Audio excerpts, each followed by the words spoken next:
Oh, yeah, ladies and gentlemen, the Money Badger is back. You are Locked On Lions, your daily Detroit Lions podcast. Part of the Locked On Podcast Network, your team every day.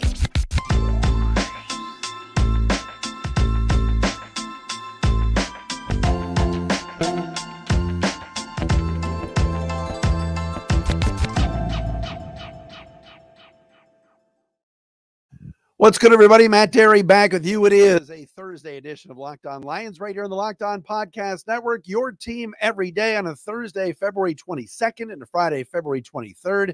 We appreciate you making us your first listen and checking us out wherever you get your podcasts. Follow me on Twitter at Derry Speaks, at Locked On Lions, Matt Derry Facebook fan page. And of course, those of you watching, we appreciate you checking us out for free on our Locked On Lions YouTube channel. Please subscribe as well. Locked On Lions today on this beautiful Thursday in the Motor City is brought to you by FanDuel. Make every moment more. Right now, new customers get $150 in bonus bets with any winning $5 bet. That's $150 if your bet wins. Visit FanDuel.com/LockedOn to get started. Shout out to our everydayers who are out there that watch and listen each and every day. We appreciate you. I met some folks today. There's somebody that I know is going to become an everydayer. I was at N-Tech Staffing Solutions today in Troy, visiting with my homegirl, Emma Hampton from a Troy Chamber. And I got the tour of N-Tech. They're great people over there. So special shout out to Emma Hampton. My girl, Chris Shea, who's just the best. Love Chris. But Lions #1 fan who will be watching and listening every day because I'm going to make sure of it. Colleen Myers, she loves the Lions. All right. She runs the place. She's awesome at N-Tech. Colleen was at the Lions-Cowboys game. I got to meet her today. She was down in Dallas for that. She's awesome. Shout out to Colleen. Kathy Kamara. Love Kathy. No relation to Alvin Kamara from the New Orleans Saints. And then Alyssa Clavana. Alyssa is cool as hell too. So shout out to my girls at N-Tech Staffing Solutions, and Colleen Myers. She will be an everydayer because she loves the Lions very, very much. All right, coming up on the show today, we got to get into the big news. That's right, the Lions kicking situation. I can't believe it. It's February 22nd. We got like what, 6 months before the Lions play, and they've signed a kicker. Michael Badgley's coming back. You know this will change, but we'll get into that coming up momentarily on the show. Great article from Mike Payton at A to Z Sports today about the disrespect of Jared Goff. I want to discuss that. We got a new mock draft from theathletic.com, and also Daniel Jeremiah. We went over his mock draft yesterday from NFL.com, and he had some comments today in a conference call about the guys he likes for the Lions. All of that today coming up right here on the program. But first things first, yes, the Money Badger, Michael Badgley, is in fact back. Lions make it official this afternoon as they've re-signed the veteran kicker to a 1-year deal. Cheers to the Money Badger. And you know, I love doing this bit, and I'm going to do it again. I love doing this bit, but I wrote down on my trusty Financial Architects Inc. notepad today, I wrote down all the kickers in the Brad Holmes era because Michael Badgley is getting a fourth crack at it for the Lions, or third, really. Remember 2021, right? Brad Holmes comes in. He signs 2 kickers to compete, Randy Bullock and Matthew Wright. He cuts both of them. Then he goes with the Zane train, Zane Gonzalez for a little bit. Then Austin Seibert, Ryan Santoso, Aldrick Rosas, Riley Patterson. We're all on the team in 2021. So 1, 2, 3, 4, 5, 6, 7 different kickers his first year. Now, all of them didn't necessarily kick in games like Gonzalez never did, but it was a wild first year for Brad Holmes when it came to the kicking situation. I always reference the Santoso field goal in Pittsburgh that would have won the game in overtime. That was like, they had no chance. 2022, they brought back Austin Seibert. That didn't work out. They tried Dom Eberle. Do you remember the Dominic Eberle experience? That was brutal. Brought back Michael Badgley. He ended up kicking at the end of the year. They tried Sam Ficken out with the practice squad. They even had Aldrick Rosas on the practice squad again in 2022. This past year, though, it got better for Brad Holmes Riley Patterson kicked 13 games for the Lions. Then he got on a spree of missing extra points. They zap him and bring back the Money Badger, who this season in field goals went 4 for 4 and 13 out of 15. We laugh and joke about the Lions kicking situation because the Lions head coach Dan Campbell doesn't really use his kicker.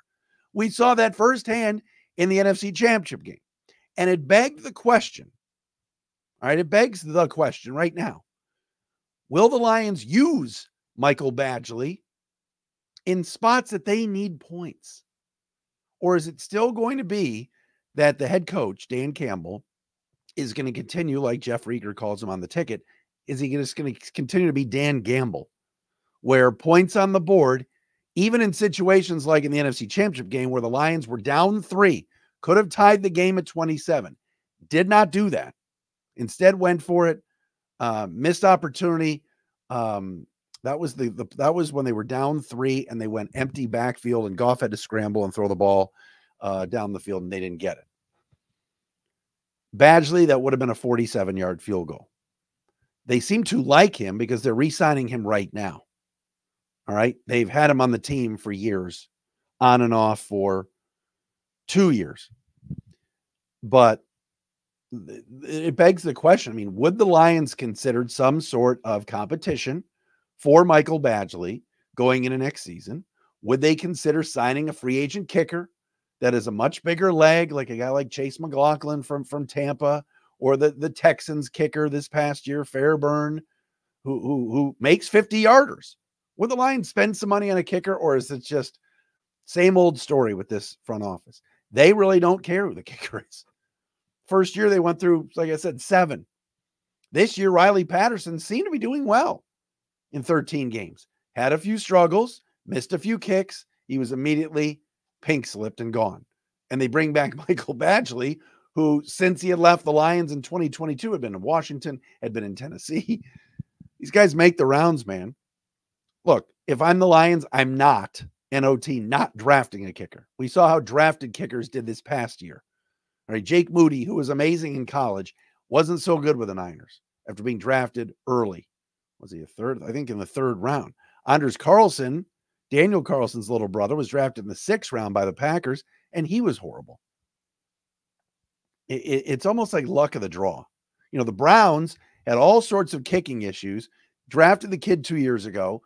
He fizzled out so bad that Dustin Hopkins, who the Chargers let go, goes to Cleveland, and he's just banging through 50-yarders. But Michael Badgley here in February, who was a free agent because he was only on a 1-year deal, re-signs today with the Lions. Timing, I have no idea. I don't get it. I don't understand it, but I guess they wanted to at least secure him to compete for the job coming up next year. The big question is, in big games and in big spots, the Lions have the football, 30-yard line, 31-yard line, 32-yard line. Will Michael Badgley be called upon to kick a 47, 48, 49-yard field goal? He didn't attempt outdoors this year a single field goal, and he didn't attempt anything, I believe, over 40 yards throughout the regular season, because the Lions do play that gamble game and love to go for it on 4th downs. And look, they were good at it this year. So kind of some news today on the Money Badger coming back. Always interesting and intriguing on how Brad Holmes handles kickers. That's for sure. All right. Coming up next, really good piece about Jared Goff. And I agree with Mike Payton from A to Z Sports, formerly of Pride of Detroit. We'll get into that coming up next right here on Locked On Lions. And this episode of Locked On Lions is sponsored by BetterHelp. If you're thinking about therapy, you're going through some stuff right now, you want to talk to somebody, give someone an opportunity to listen to you as you're talking and kind of get some things off your chest, whether it's big or small, certain things can really start to get to you, right? It's important to let that out, especially to somebody who's unbiased on your life. So today, I want to say how I really feel about something. You might even been thinking about the same thing this week, right? Who do I talk to? What do I do? Right? There's plenty of things when it comes to family or a death in the family or whatever it is. Changing your job that really is eating at you. You want to talk to somebody. If you're thinking about starting up therapy, give BetterHelp a try. It's entirely online, designed to be flexible and suited to your schedule. You visit betterhelp.com/lockedon to get 10% off your first month. That's BetterHelp, HELP.com/lockedon. We love our friends at BetterHelp.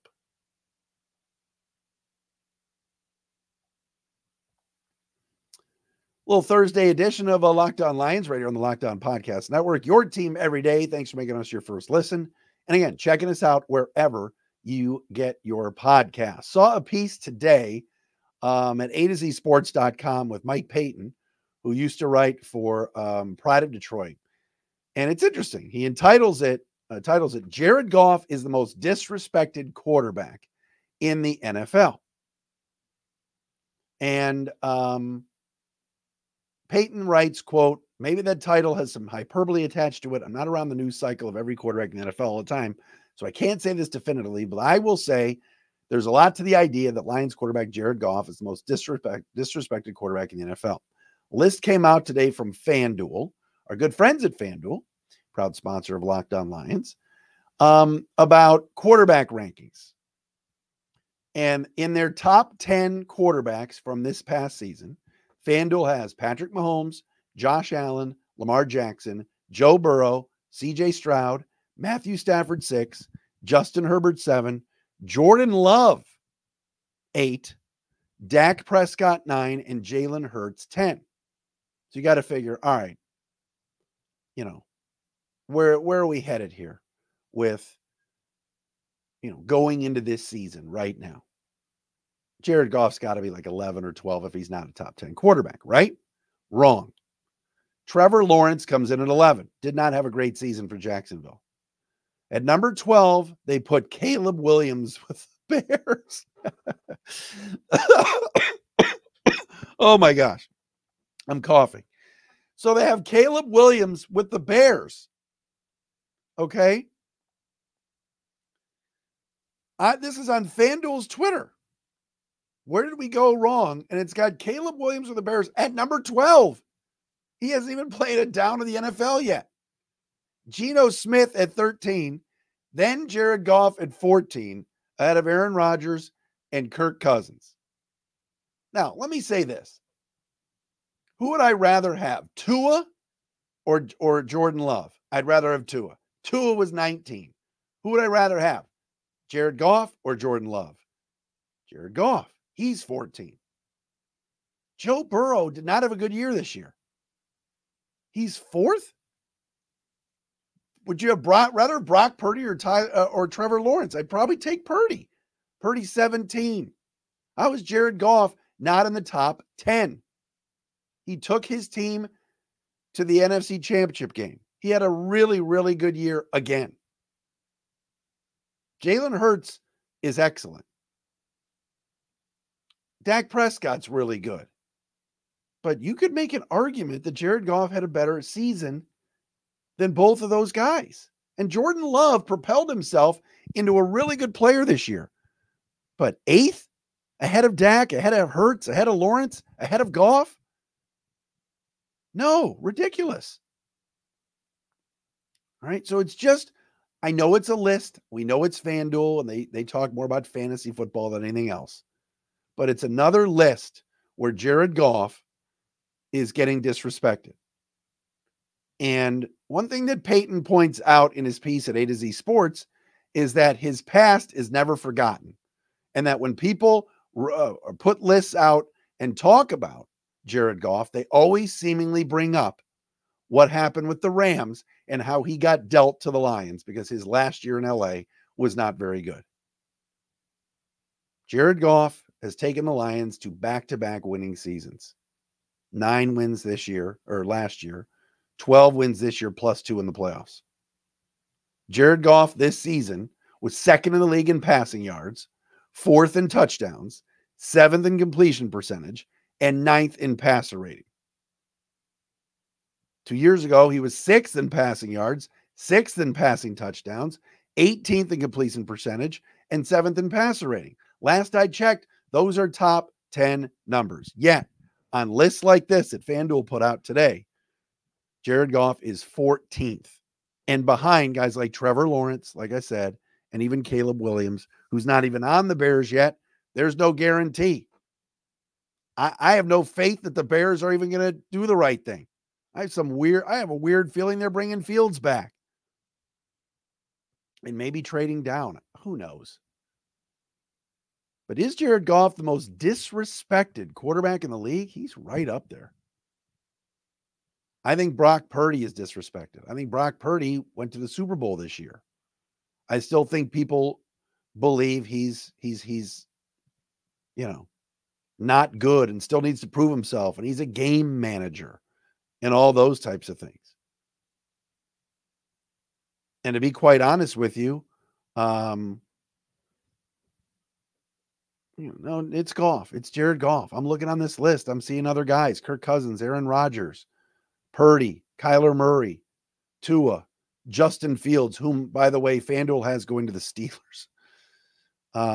Baker Mayfield's 24th. Baker Mayfield had a really good season this year and has taken two different teams to the playoffs. And by the way, Baker Mayfield's won playoff games with two different teams. Remember, the Browns beat the Steelers during the COVID year, and the Bucs won this year over the Eagles. And Baker Mayfield's 24th on this list. But is he more disrespected than Jared Goff? No. I think Mike has a great point.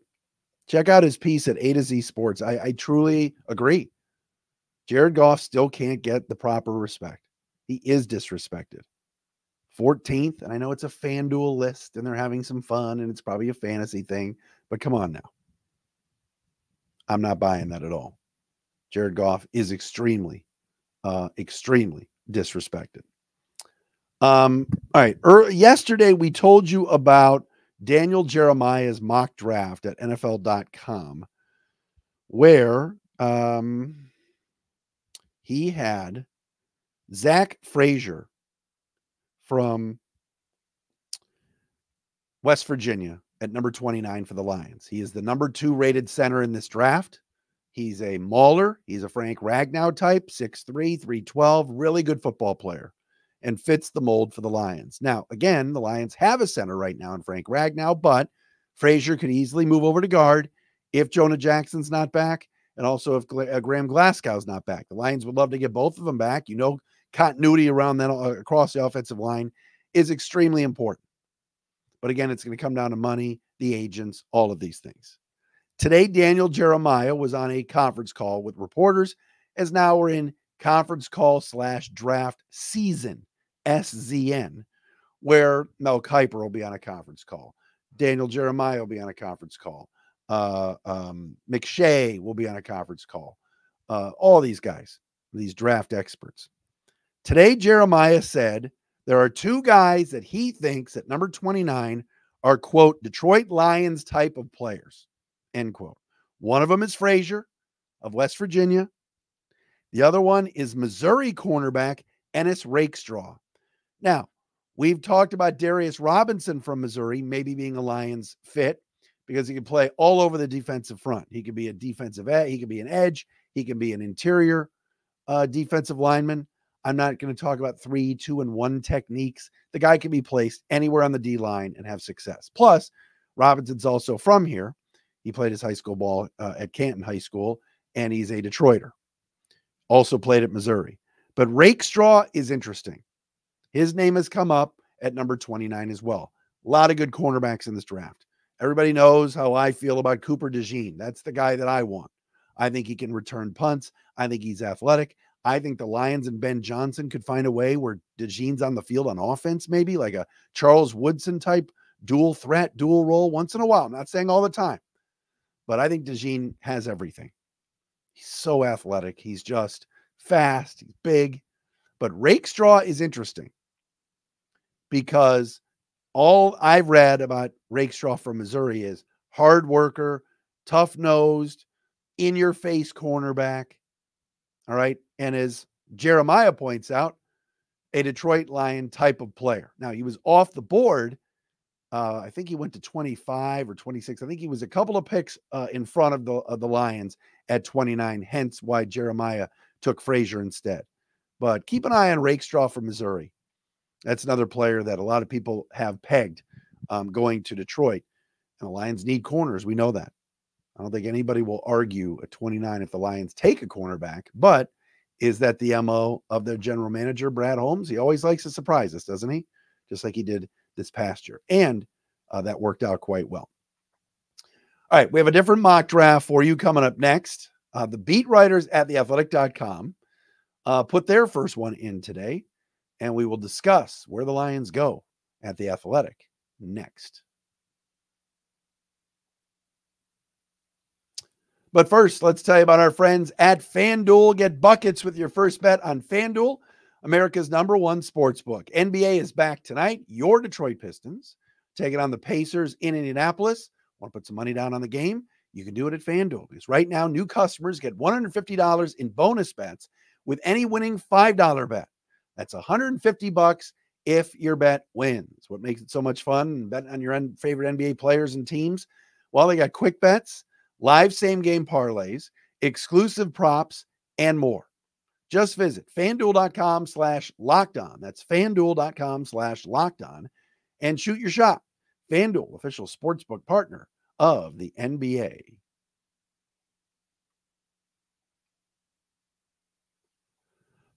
So, excuse me.